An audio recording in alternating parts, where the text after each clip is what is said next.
Well, welcome, or good morning, I guess, everybody. Good to be here. I'm Braden Hancock, as mentioned, one of the co-founders of Snorkel AI, and talking today about automated data labeling, and in particular, the power of going programmatic with your labeling process rather than manual.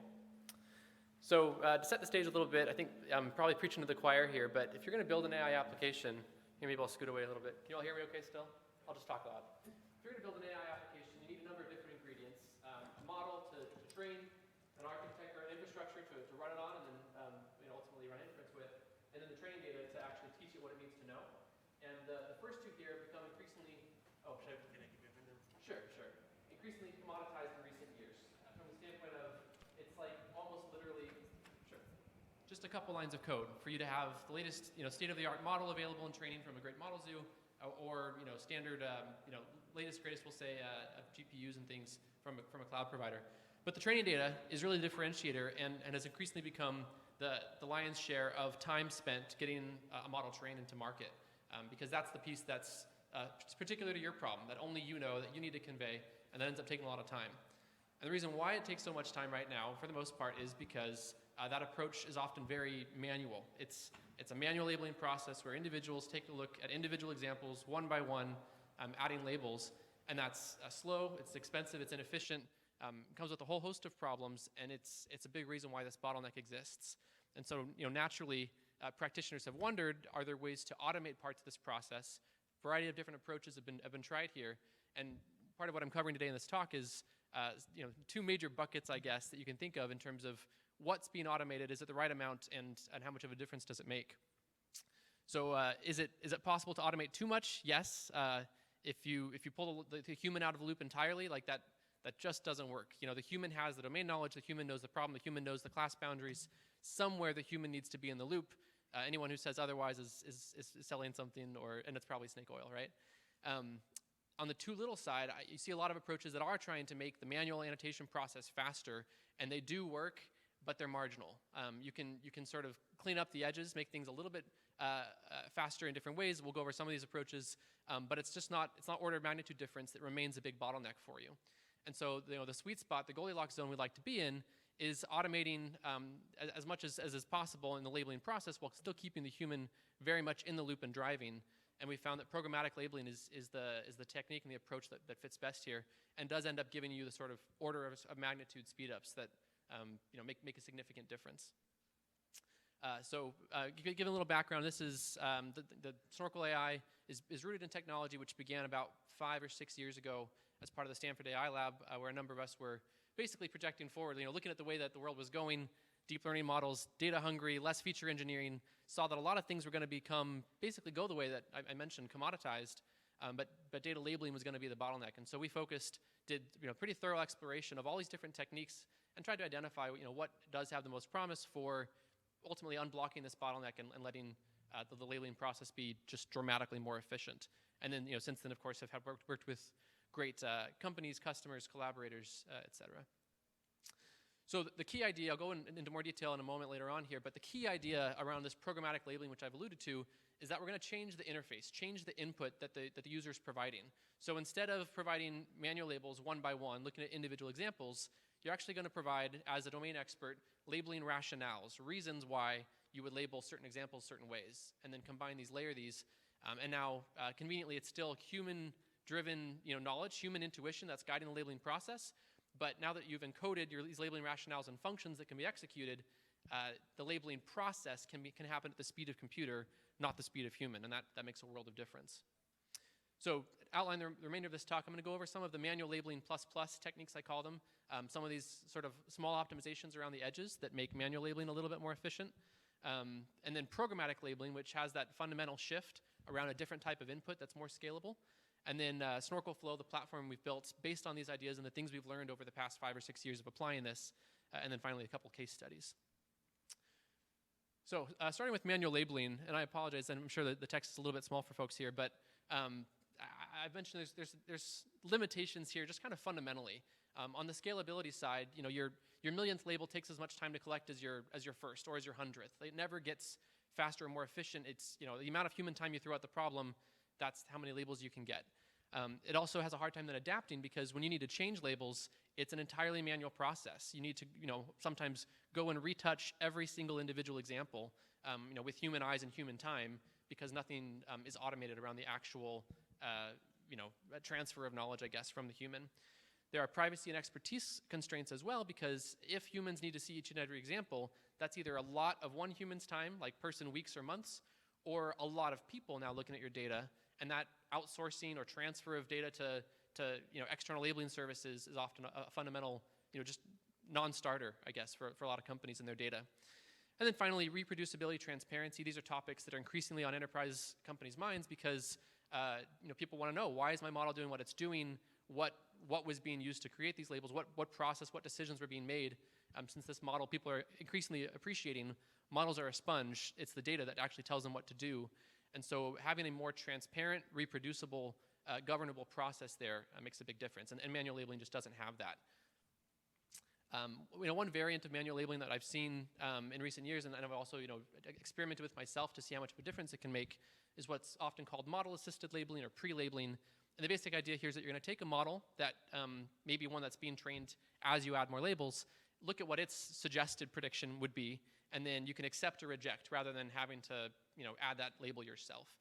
And this can be helpful in some cases where like providing a label is many clicks, if you're doing like image segmentation or something. For a lot of data types, though, it's not that many fewer clicks. And it's still just fundamentally, you're looking at examples one by one. The human is still very much in the bottleneck, and you're limited basically on how much human time you have available to do this labeling. The other side of this to consider is recent results even just from this year from MIT showing there's potential risk in proposing and getting people just hovering over that accept button where they stop basically thinking critically about the labels and you end up introducing actually different types of errors. So I think it's overcomable sometimes. It's a risk, and then it's just do the pros outweigh the costs when it's still fundamentally manual labeling. There's also active learning, which is a classic technique, well studied. There's some fantastic surveys out there. It's been used for decades. And also, active learning does work, can provide some marginal gains. Basically, the idea is instead of randomly labeling examples, can I try and find some more intelligent order to go through my data points and label them that way? Maybe by looking at where my model is least confident or where there are clusters of points that none of them have labels yet. And again, not a bad idea. It's a good thing to do, but still, ultimately, a human is providing labels one by one on individual examples, and so that bottleneck remains, those privacy concerns remain, that transparency, governability, all those issues remain as well. And then, on the sort of bang for your buck side, here's a classic sort of, proof of how active learning provides value that I've seen on various blogs and marketing materials. And the funny thing is, at best, in sort of its most cherry-picked here, we're seeing 35% gains, right? If you're willing to accept a model that's only 80% accurate, you can save up to 35% fewer labels. But the point is, we're still talking percents. This is still marginal improvements. That's not nothing. It's just it's not 10x. And if you want to have a fundamentally more scalable process, you're going to need a fundamentally different interface for the human to be involved. Which takes us to programmatic labeling. This is really why we ended up steering this direction in our research, and then now, as the company and as the product, because this is where we've seen big gains actually be achievable. So I'm showing this slide again, or this figure again, just to show you the high-level idea, which is instead of providing labels, users now provide labeling functions. So you're not looking at one example, or you're not providing labels one example at a time. You're providing reasons why something could be labeled a certain way that can be applied across many examples. So, giving a simple example of a spam classifier, I could look at 100,000 emails and say this is spam, this is not spam, over and over and over again. But maybe certain things stick out to me, like when I see a request for a wire transfer, that feature alone is probably a lot of the time good reason for me to say this is likely going to be spam. And I could look closer and see if there are some valid cases where a wire transfer is a part of legit email, but this is clearly going to be correlated with the spam label, and so I can go ahead and provide that once, rather than playing a game of 20,000 questions with my model, and just say, here is a rationale, here's another one, and you get these assets, these labeling functions, which now are basically encoding domain knowledge that you have, but can be applied way more scalably. So lest you think that this is just only works for simple problems and keywords, it's not just that. Labeling functions can be extremely varied in their shape. Yes, you can do simple sort of basically highlight the word that tipped you off what the class should be, but you can also wrap existing models, rule-based or ML-based. You can, if you've got labels, don't toss them out. You can wrap them up in a labeling function and dump it in. If you've got a database or ontologies or other things, like really anything that you have or can come up with that has some signal in it, you should be able to wrap in this flexible abstraction of a labeling function, toss it in, and then combine these to create your training labels. So again, there's more could go here technically, and I'm happy to talk to people at the booth afterwards. But the basic flow is step one, create these labeling functions while looking at your data. Step two, these get combined, aggregated. We'll automatically learn basically how much to trust the different labeling functions when you combine their votes, so that you create one training label per example where one or more labeling functions fired, and that's this middle section. And then now you have a training set which can be used to train a model that's not limited to only those examples where your rules applied. It, as models do, learns to generalize and can now take advantage of latest, greatest ML techniques, architectures, transfer learning, et cetera. So your input's this flexible, powerful, or transparent at least set of rules, but your output is still that maximally powerful model. Let's see if we can move forward. So the result of making this transition to programmatic labeling, there's just a few aspects I want to highlight. One is the scalability, and as I mentioned before, manual labeling, it's proportional to the amount of human time that you put in, how many labels you get. The nice thing with programmatic labeling is there's an upfront investment of encoding your domain knowledge into functions, but then after that, you can label. I mean, you're only limited by how much unlabeled data you have. In fact, it didn't include on this slide, but just coming to mind, we've had papers where we've shown that make some labeling functions, label a training set, dump in a bunch more raw unlabeled data, and see your score go up because you just got a larger training set without any extra human work, because the labeling is happening programmatically.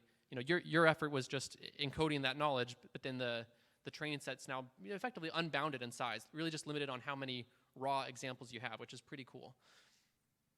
There's also the adaptability aspect here, which is, machine learning is never a one-shot process. Your first model is never, good enough and ready to go out of the box with no modifications. And so whether that's because the world is changing, there's data drift, or because your needs change, you realize that you want to make this a 5-class problem instead of a 4-class problem, there's always reasons why you need to go back and adjust your model, and the best way to do that is by adjusting your data, since that's what it's learning from. But if this is a manual labeling process, again, you have to pay that labeling cost in full a second or third or nth time. Whereas with programmatic labeling, modify a couple labeling functions or add new ones to cover that new class that you care about, push the re-execute button, and you've got a new training set, probably now in seconds or minutes rather than weeks or months. And then third, on the sort of governability and safety side, there's a lot of different reasons why you would want transparency around your labeling process. We've seen sometimes from a defensibility, if we're audited and need to show what decisions were used to create this training set. If that decision process happened only in a human's head, you've got nothing to show.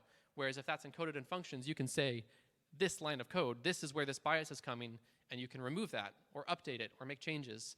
It's just a much more transparent process. So Snorkel Flow then is the platform that we've built based on our years of learning, applying programmatic labeling to solve different problems, and now putting that in an enterprise platform. So here's a stack diagram, I'm sure smaller than most of you can see, but the point I'm making here is this is not one secret sauce algorithm or Python library. It's a platform where you can go and build whole applications and be sort of supported through the whole process. So feature-wise, this has a lot of the things you'd expect in an enterprise ML platform, from data upload and cleaning and model deployment and all those things, but also a lot of tools that are specifically motivated by the programmatic labeling workflow. Things like giving you rapid feedback on LFs that you're developing, or even suggesting ones that you might use based on the properties of your data that we're seeing. This includes targeted feedback and a guided error analysis loop. And one of the nice things now is creating a new training set, being a matter of minutes, means that rather than a monolithic create training data and then chuck those labels over the wall and now train a model, it can be much more collaborative and back and forth. In one sitting, one afternoon, you can go through 5, 6, 7 versions of your training set that are increasingly more relevant to your problem as you look at what your model's doing and then make adjustments and push that regenerate button to make a new training set that's that much more in tune with what your needs are. And then the kicker here is these don't need to be mutually exclusive either. If there are nice things that provide marginal gains like active learning, great, use that. Actually, active programmatic labeling is my preferred way to do it. Rather than looking at random samples from your training set, take a look at examples that are tough or clusters that are underutilized, and then write a labeling function rather than a label so that you can still be guided in your labeling process but still use that higher interface. And then there are other techniques as well, transfer learning, zero-shot learning, things like this, which, again, the labeling function abstraction is super flexible and makes it easy to incorporate those as well. So you can utilize those without being sort of dependent on just a third-party API that you can't modify or things like that. And then finally, some real-world applications, and I'll just hit a few here, but one that we recently did, this was last year with a Fortune 500 insurance company. They had a labeling process which had shown promising results. They have a bunch of different lines of business where they need to build these classifiers, and they'd seen this be successful, but the last one took about a year to produce, and the vast majority of that time was spent having their senior underwriters label documents one by one. So they had some new models they wanted to build. Their estimate was it would take 72 person months, and they had a small team. They could parallelize this a little bit, but that's still just a lot of person power and time to get a model up to snuff. And so, instead, we worked with them to apply Snorkel Flow to their problem. They used their data scientists and underwriters to, instead of providing labels, work on labeling functions and then iterate, quickly through variations of that training set until they had a high-quality model. And then, at the end of the day, they saw things like, they said this was 4x faster in terms of project start to model shipped than it was going to be for them otherwise. It was, 100,000 plus documents that they were labeling, and it could have been 1 million if they had 1 million documents to work with, right? Because you're no longer limited in terms of human time when it comes to training set size. Cost reduction was pretty substantial because of the time savings, and they got a high-quality model at the end of the day. Genentech, this is a biotech company doing some fantastic, very ML forward thinking. And similarly, they had some extraction tasks. They needed to pull out different values from medical reports, and I tried even a number of advanced techniques already. They were a pretty sophisticated team, but just because they had that piece that is manual labeling, we're seeing major slowdowns, not satisfactory for their needs. And so they also made this transition, used Snorkel Flow to build their NER and entity linking applications, and saw similarly hundreds of thousands of data points labeled, high quality models produced. When they did, as often is the case, have a need to change their label schema or the definitions of classes, that took them a day instead of darn, let's relabel everything, kick off the process again and go back 2 months. It was very quick because of the nature of how labeling's done now. And then there are other examples as well, which I can talk in more detail at the booth afterwards, but I'm working with, in e-commerce, with one of the largest 3 US banks, another Fortune 500 biotech company. All this is to say this is not limited to one specific vertical or even one specific data modality. The approach is general. It's still the fundamental process of make a training set, train a label, iterate. It's just it's all superpowered by the fact that programmatic labeling lets it all happen much faster, much more scalably, and then with the transparency guarantees I mentioned before. So in summary, there's a lot of different ways to try and speed up your ML process. Some will yield more results than others.